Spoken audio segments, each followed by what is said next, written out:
Welcome back. As you can see, I have company here.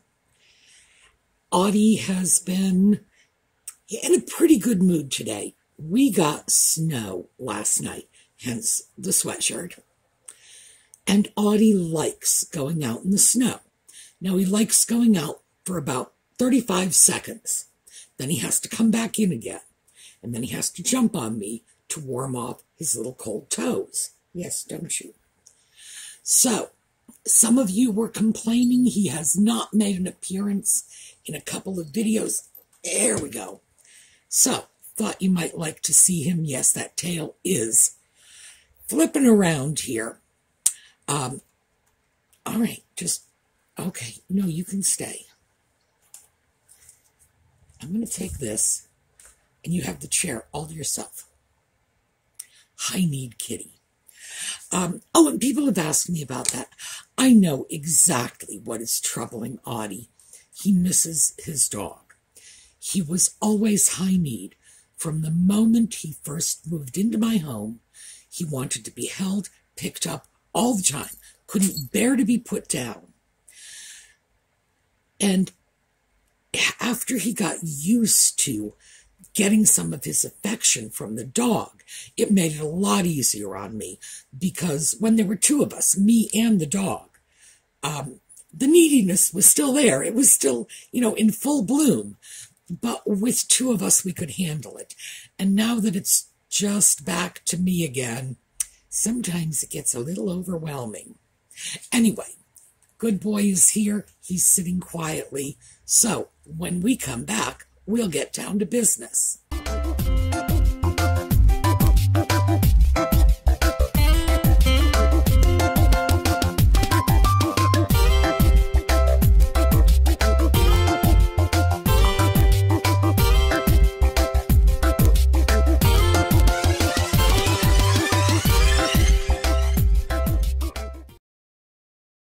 So, in case you hadn't guessed it from the title, this is a Bedford antique shopping trip I've got for you. And I thought we would start off with a very interesting bisque figurine. This was one of Paul's pieces, so I was up on the second floor when I spotted this one. Let's take a look, and when we come back, I will tell you why I got it. All right, $14. This is not the sort of thing I usually deal with, not by a long stretch of the imagination. However, this is in very good condition. Notice that little hand there. All the fingers are present and accounted for. There is a market for this sort of thing. It doesn't particularly appeal to me, but I recognize that it's out there, and at $14, this is definitely a good price. So, absolutely taking it home with me, and we'll see. I'm going to do some research on it. It could be a serious piece. It could simply be a pretty mass-produced piece from the 40s or 50s. Nevertheless, I think $14, yeah, I'm going to take a chance. So, I'm going to get a basket and pop that in. So yeah, this is not my style. It really isn't. I don't do a lot with figurines of this style because it's just not my taste. And we've talked about that before. Everyone naturally gravitates toward the things they like. And that's all well and good if there's a market for the things you like.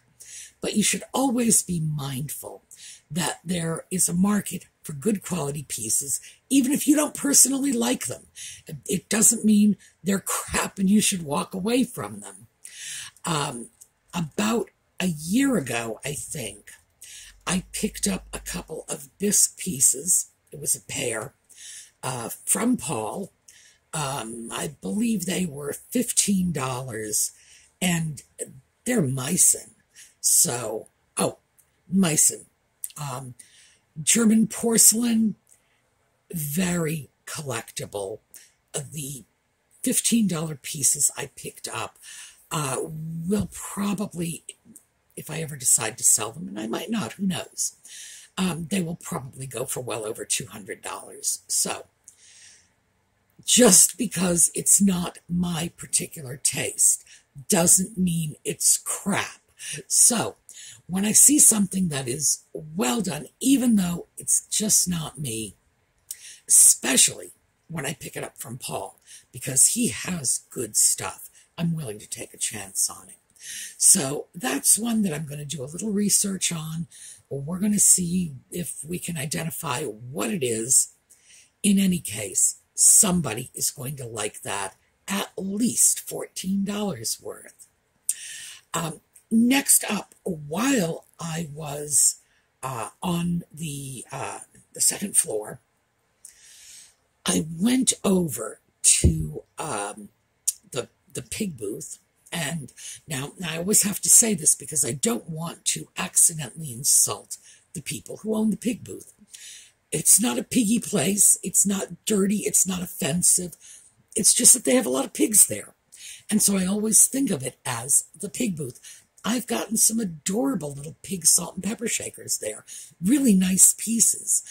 But for some reason, that's just what they stock. Lots and lots of cute little pigs. When I was there, I couldn't help but notice that the booth next door had been vacated. So let's take a look. Well, this is always sad for me when I see a booth leave. You never know why they've left. Sometimes they've simply moved to another area. They've chosen another store to host their booth.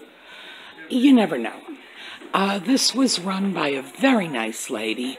I have some film of her. I will dig it out and I will append it to this. She is hiding in a corner, but I still have some of that.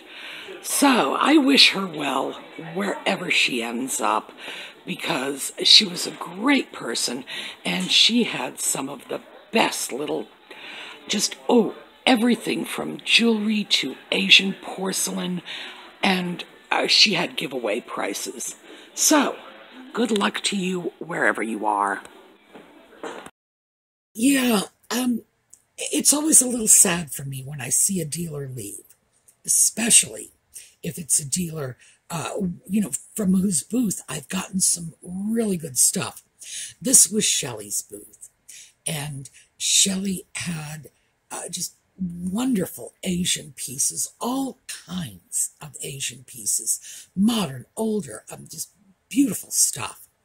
And I dug through my files and realized that I had a film clip of that booth, and I never showed it to you because Shelley was in the booth, but she didn't want to be filmed. She was kind of hiding. And when I got the film home, I realized I sort of captured a little bit of her. I did not intend to, but when I took a look at it, I said, well, it's not enough to identify her. So let me show you. This was film that just never made it into any of the videos. I had been talking to Shelley before I started filming, and she just ducked down real quick, so she wasn't going to be on camera. Lovely lady, just a little camera shy. So here you go, and you can see the piece I got from her that day. We are back up at the pig booth, and let's take a look over here. Remember this booth? This is where I get all those great deals on little Asian tidbits. Well, the owner is in, hiding in the corner, and this piece, which I believe I have shown you before, she is going to let me have for $9. Lovely Asian piece. Not terribly old, we can tell by that not for food use disclaimer, but lovely crazing. However, we've discussed this. The Chinese love crazing, and they will formulate their glazes specifically to begin crazing the moment it comes out of the kiln, because this is a look they really like. But this is a very sweet piece.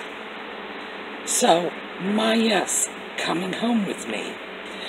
Now we're going to take a quick look around the pig booth and see if they have, there we go, more interesting pigs. And it looks like they've got their Christmas things up. So, let's see what we can find over here.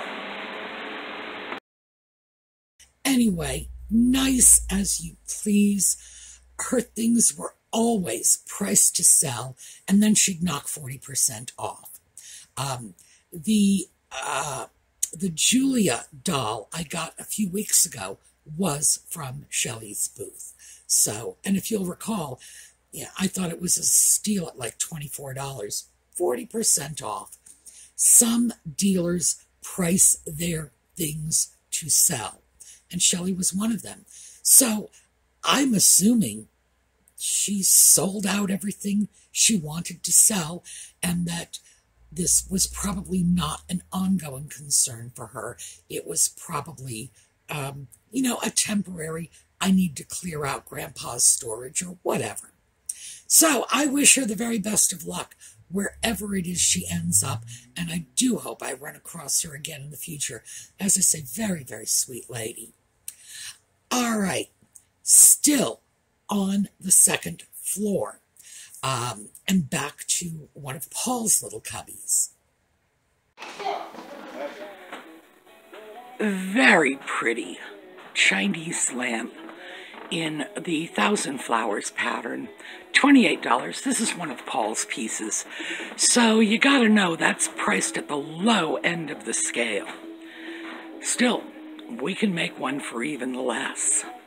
So, I think we are going to have to go back to a lamp making project sometime in the very near future. Oh yes, that lamp is one of the easiest sort of pieces to make. Usually, because I get my lamp parts in quantity, I've always got cord sockets, whatever. I keep a large box of these things, and I keep a lot of those little carved wooden Asian vase stands that I can use for the bottom of a lamp. Or, you know, you can just put it out and stick a vase on it if you want to. Ordinarily, I can go out, get a vase, and make a lamp from it just out of the stuff I've got in my lamp pile. And ordinarily, it's under $10 worth of supplies. You know, the sockets, the cords, so on. After a while, especially if you buy in bulk, you can get good savings on these pieces. And if you buy in large quantity, the shipping becomes negligible.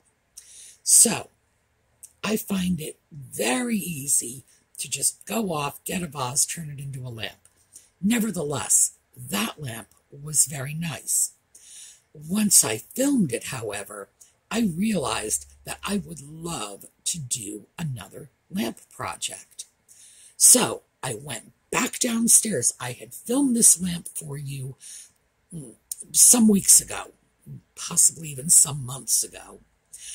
It is an Art Deco Egyptian Revival piece, and someone wrote in to the comments saying, you need to buy that lamp and turn it into a project. So after I saw that Chinese Thousand Flowers lamp, trotted right back downstairs to see if the Art Deco lamp was still available. And yes, it was. Now I have to warn you, there was carpentry work going on in the store when I filmed this. So please bear with me. Here you go. Well, we saw this once before. This is a beautiful Egyptian Revival lamp. It's gorgeous. And I am competing with a carpenter. So I'm going to have to speak up. I have no idea why they're doing construction in the middle of the day. All right, beautiful piece. Someone had suggested to me that I take it on as a restoration project. And the why should be obvious. The price on this is $85, and a real collector knows full well it's worth a lot more. And I happen to really like these pieces. Basically, this is Art Deco, but it's a different kind of Art Deco than we're used to. So, I'm taking it. $85, yes, it's a little high.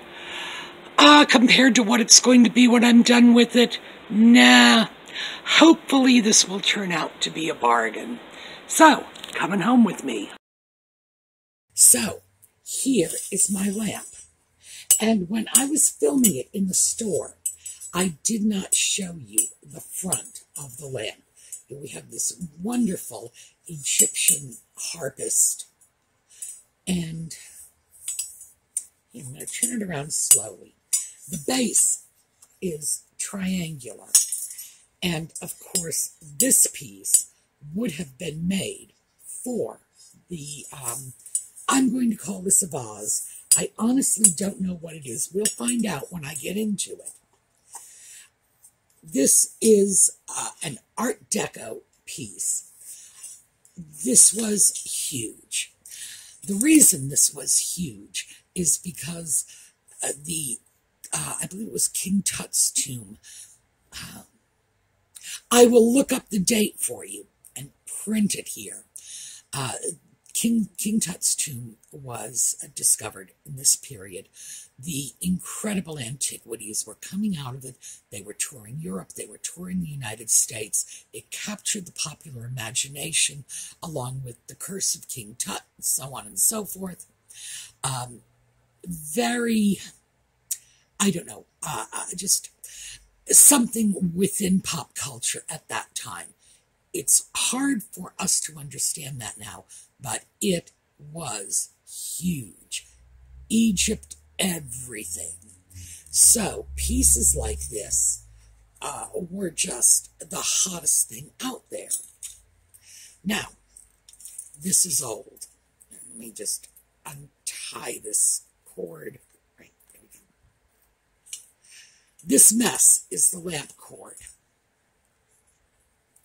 Please note, 2 wires. That is an immediate indicator of an old lamp. Now, you see something like this, it has to be replaced. No 2 ways around it. Even if it was in better condition than this one, and this one, can you see how the cord is frayed? I'll show you right here. I don't know.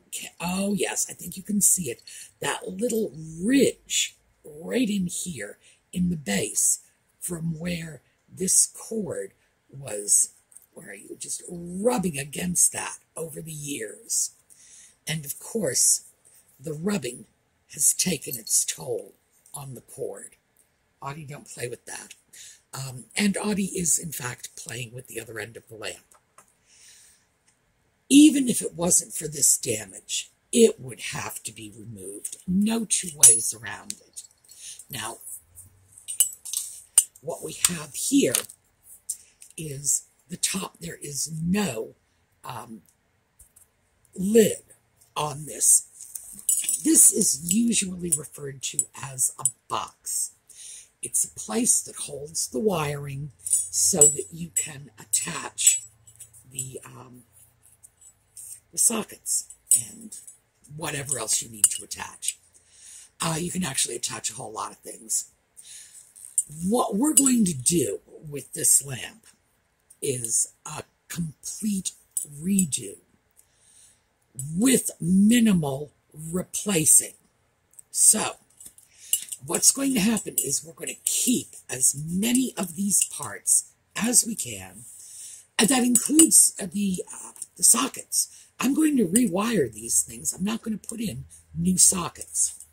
I'm keeping the bottom of the box and putting a little cap on it, which has to be done. The wires are just loose in there. You don't ever want anybody to be able to stick their fingers into the top of your lamp and, you know, deal with your wires. all of these pieces are going to remain. The base is going to remain. When I replace the cord, I am going to replace it with a similar 2-wire cord. The cord I'm using is going to be twisted, so you'll still have the 2 wires, but let's see if I can do that. It'll be twisted like this. Well, it'll be a tighter twist. In other words, it'll look like one cord, but it will be twisted. I'm going to use the same brown. I'm going to try to restore this lamp as authentically as I can to retain the same look.